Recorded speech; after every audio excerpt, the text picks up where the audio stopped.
الله الرحمن الرحيم. أعوذ بالله من الشيطان الرجيم. بسم الله الرحمن الرحيم.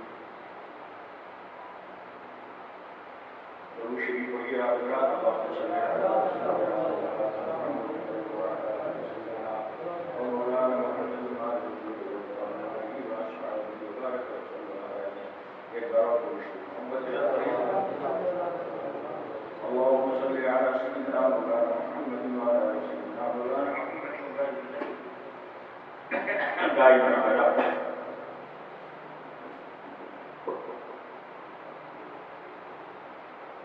لگاتار آپ حضرات سن رہے ہیں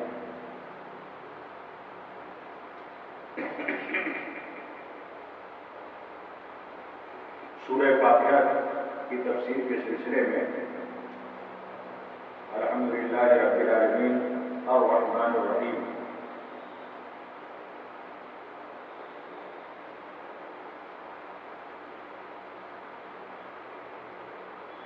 عالمین کے بارے میں کچھ باتیں میں نے آپ سے عرض کر دی ہیں. عالمین میں ہر عالم شامل ہے، زمین سے لے کے آسمان تک، اور جو عالم ہے. عالم بہت سے ہیں. کچھ لوگ بولتے ہیں 18,000 عالم ہے، لیکن عالم کا کوئی انتہا نہیں ہے. کتنے ہیں اللہ ہی جانتا ہے کتنے ہیں. اور سب عالمین کا، سارے عالموں کا پالنے والا، اس کا رکھوالا اور اس کو زندہ رکھنے والا، اس کو موت دینے والا، اس کو سب کچھ کرنے والا صرف ایک ہے، وہ ہے اللہ. صرف اللہ. کہاں کہاں روزی دیتا ہے وہ کسی کو پتا نہیں. اس میں کچھ چیزیں ایسی ہیں کہ پالنے کا ایک تو یہ ہے کہ ہمارا جسم پالتا ہے.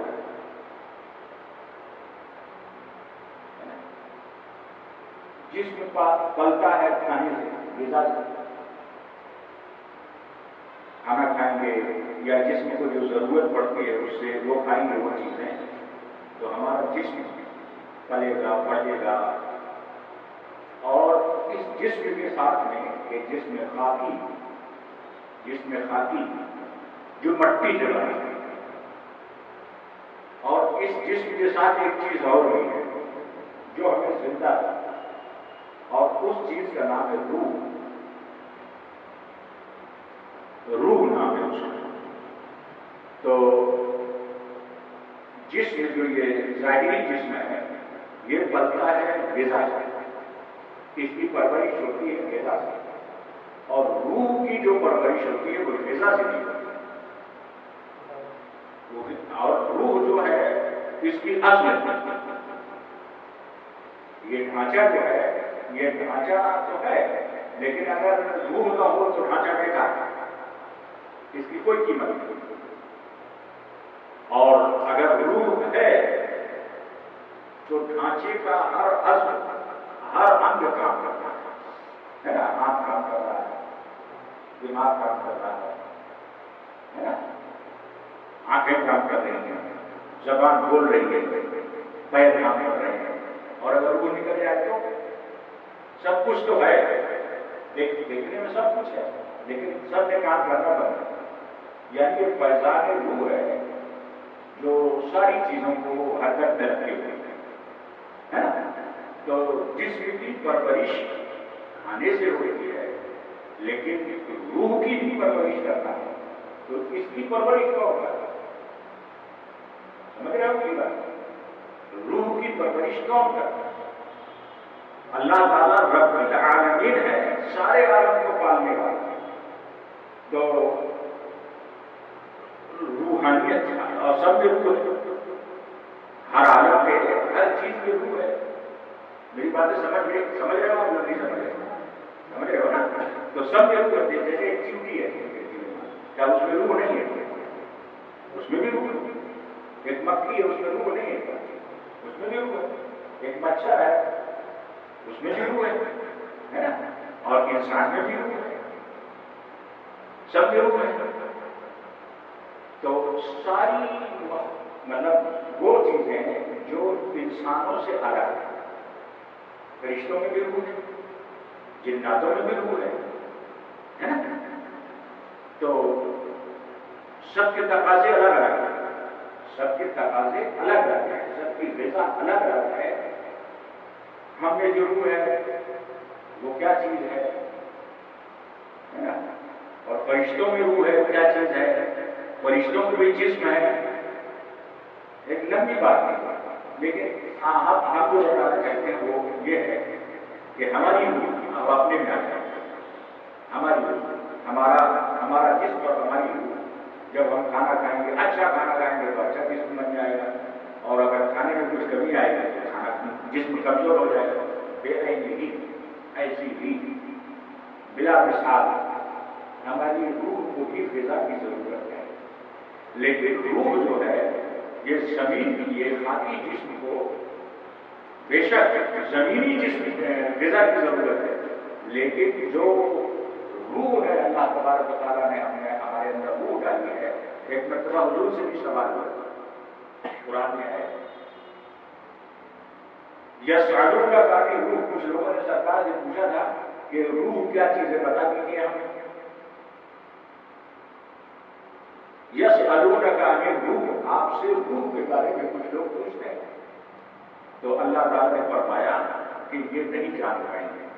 دیکھو وہ چیز بتائی جاتی ہے جو سمجھ میں آئے، اور جو سمجھ میں نہ آئے تو وہ کیا، تو روح تم سمجھ ہی نہیں سکتے، تو اللہ نے بھی بڑا پیارا جواب دیا، قل الروح من امر ربی، ان سے کہہ دیجیے اے محبوب ہمارے، ان سے بتا دیجیے جو اس روح کا سوال کرتے ہیں، قل الروح من امر ربی، یہ اللہ کا حکم ہے، حکم الہی سے جب تک وہ چاہتا ہے جب تک سب چیز کام کرتی رہتی ہے، یعنی اللہ چاہتا ہے سب چیز کام کرتی رہتی ہے، اور جب اللہ نہیں چاہتا جس دن سے وہ چاہنا بند کر دیتا ہے سب چیز بند ہے نا۔ تو اللہ تعالیٰ نے حضور کو یہ جواب سکھایا اور حضور نے ان کو یہ جواب دے دیا، لیکن اس کی نشوزوں کا مسئلہ آج جمعے میں آپ سن رہے تھے، مفتی صاحب کو بیان، امام صاحب کا بیان سن رہے تھے وہی نواز سرکار کے بارے میں، تو روح ان میں بھی ہے اور روح ہم میں بھی ہے، لیکن ہم میں روح تو ہے روحانیت نہیں سمجھا، یعنی ہم نے اپنی روح کو جگا نہیں پائے ہیں، روح کے اندر جو پاور ہونا چاہیے، جو روح میں پاور ہونا چاہیے وہ ہمارے اندر ہے، جیسے ہمارے جسم میں آنکھیں اور ہیں اور دیکھتی ہیں، جیسے ہمارے جسم میں کان ہے اور سنتے ہیں، جیسے ہمارے سر میں دماغ ہے اور وہ سوچتا سمجھتا اور سب کام کرتا ہے، جیسے ہمارے دل میں جو محسوس ہوتا ہے، سب چیزیں ہیں ہے نا، یہ ساری چیزوں کو جب ان کے اندر طاقت رہتی ہے تو یہ سب کرتی ہے، تو اور روح جو ہے اس کے اندر بھی آنکھ ہے، اس کے پاس بھی کان ہے، اس کے پاس بھی ہاتھ پیر ہے،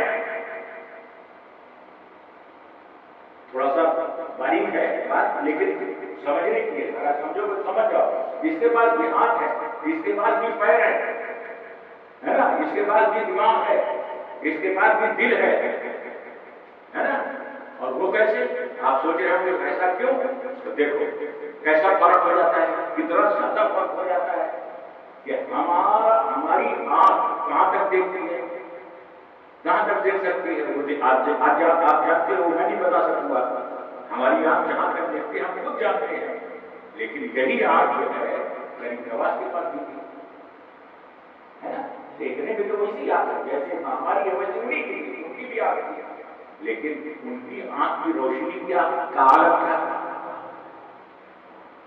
کیا عالم تھا کہ وہ ایسا نہیں تھا کہ وہ اتنا دیکھتے جتنا ہم دیکھتے ہیں، بلکہ ان کا عالم یہ تھا کہ ہر حجاب اٹھ جاتا تھا، جسے چاہتے تھے اسے دیکھ لیتے تھے، تو آخر یہ روحانیت ان کے اندر آئی کیسے، تو روح جسم کی غذا کھانا ہے اور روح کی غذا جو ہے عبادت الہی، جتنی زیادہ آپ عبادت کریں گے، قرآن پڑھیں گے، نماز پڑھیں گے، اللہ کا ذکر کریں گے، رسول اللہ کا ذکر کریں گے، درود شریف پڑھیں گے، اچھا چیزوں صحبت میں بیٹھیں گے، نیکوں کے پاس جائیں گے، جتنا زیادہ یہ کام کرتے جائیں گے آپ کی روح اتنا ہی زیادہ طاقتور ہوتی چلی جائے گی اور عام انسان سے زیادہ آپ دیکھنا شروع کر دو گے، سننا شروع کر دو گے اور ہر وہ چیز کرو گے. کیوں؟ اس لیے کہ جسم جو ہے یہ خاک سے بنا ہے اور روح جو ہے وہ خاک سے نہیں بنی ہے، وہ اللہ تبارک و تعالیٰ کے حکم سے. تو ہماری غذا جو جسم کی یہاں پیدا ہوتی ہے اور روح کی غذا جو ہے وہاں سے. تو یہ قرآن بھی یہاں کا نہیں ہے، قرآن جو ہے یہاں کا نہیں ہے، دنیا کا نہیں ہے. دنیا میں کسی نے اس کو نہیں لکھا. جیسے کتابیں لکھتے ہیں نا لوگ، بہت لوگ لکھتے ہیں کتاب لکھتے تھے تو وہ ان کی کتاب ہے اور دنیا میں لکھی گئی وہ کتاب ہے، لیکن یہ اللہ کی کتاب دنیا کی لکھی ہوئی کتاب نہیں ہے.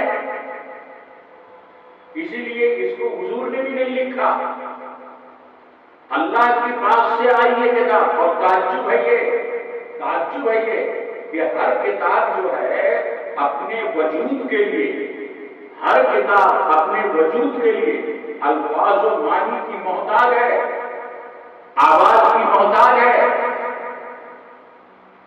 ہے نا. لیکن قرآن جو ہے اپنے وجود کے لیے کسی چیز کا محتاج نہیں. آواز سے پاک ہے قرآن، حروف سے پاک ہے قرآن، یہ الفاظ جو لکھے اس سے پاک ہے قرآن. یہ قرآن نہیں ہے، یہ قرآن کے لیے نہیں ہے، یہ ہمارے لیے ہے کہ ہم قرآن، وہ قرآن ہے نا جو ہر چیز سے پاک ہے، اس کے بارے میں کچھ ہم جان جائیں. اس لیے اس کا فیضان حاصل کرنے کے لیے یہ ترکیب نکالی گئی کہ قرآن کو حروف کی شکل دے دی جائے. یہ قرآن نہیں ہے، یہ مصحف ہے. ایک بڑا تعلق بھی آپ کو واقعہ یاد آیا، میں بتاتا ہوں ان کو، آپ بھی سنو تھوڑا سا. ایک مرتبہ یہی سوال اعلیٰ حضرت سے ہوا، نہیں اس سے پہلے بھی بڑے بڑے علماء سے ہوا، اور لوگوں نے پوچھا کہ یہ قرآن افضل ہے یا حضور افضل ہے. علامہ شامی سے بھی لوگوں نے پوچھا، جو کیا کہتے ہیں کہ حضرت امام اعظم و حنیفہ کے جو پہلو ہیں، ہے نا، اللهم صل على سيدنا مولانا محمد وعلى ال سيدنا مولانا محمد مادن الجود والكرم وآله وأصحابه وبارك وسلم. فقہ حنفی کے بہت بڑے امام ہیں،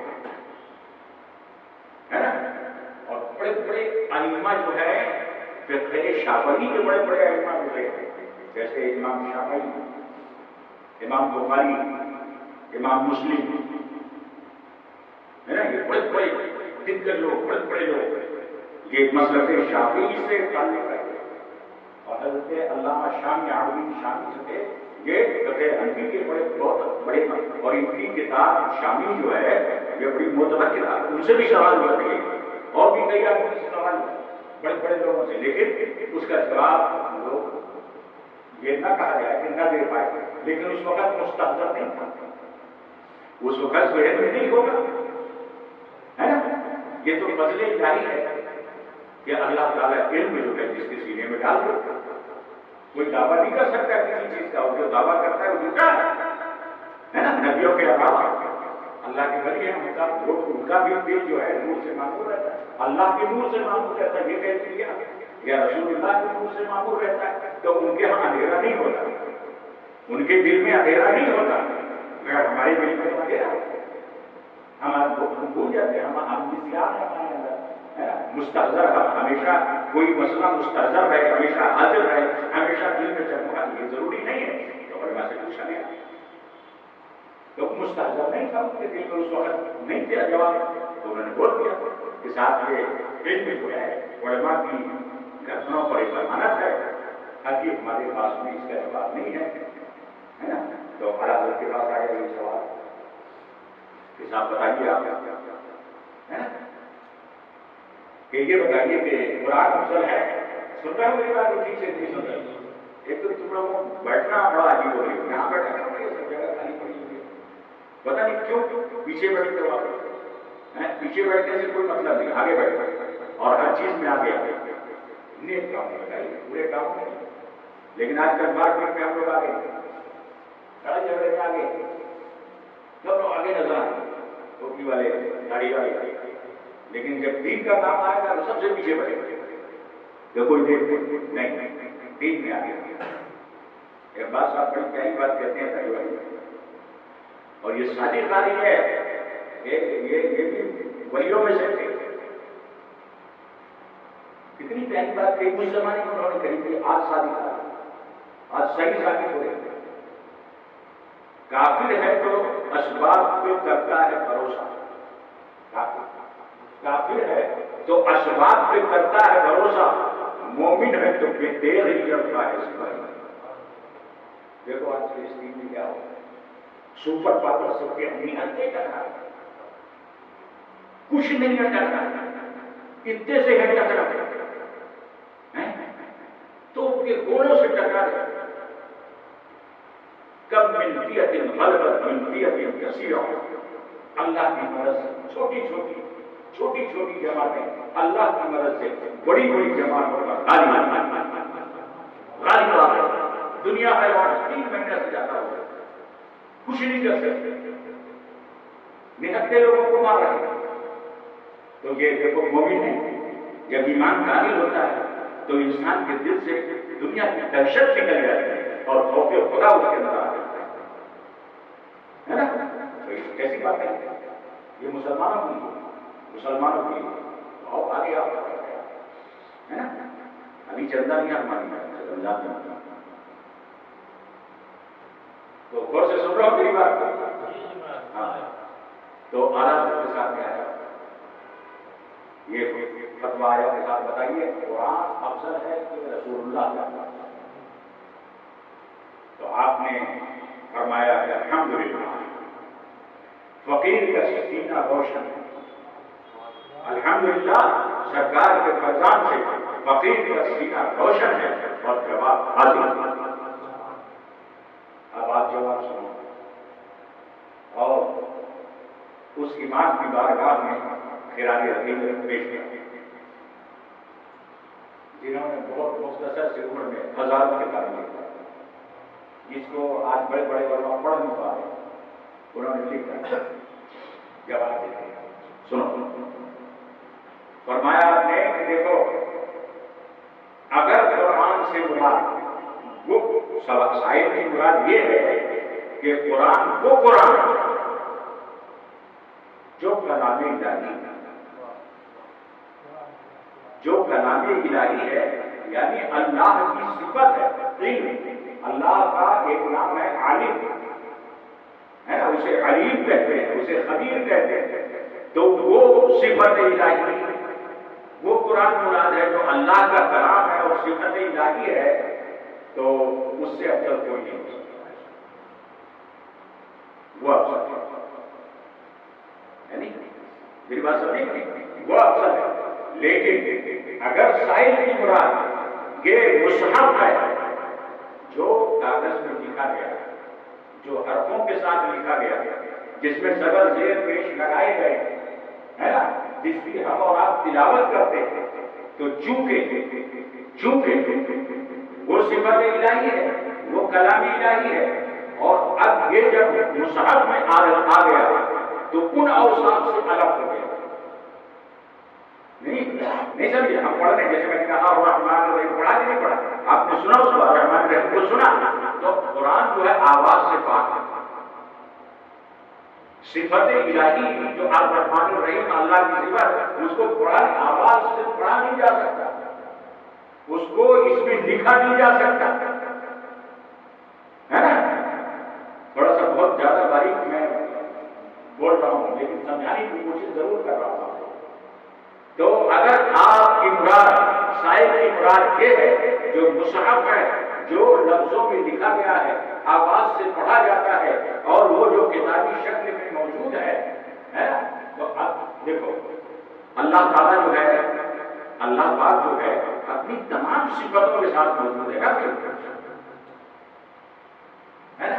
یعنی جتنی بھی صفت ہے اس کی صفت الہی جتنی بھی ہے، اللہ، رحمان، رحیم، وہاب، ستار، غفار، یہ سب صفت الہی ہے کہ نہیں؟ علیم، خبیر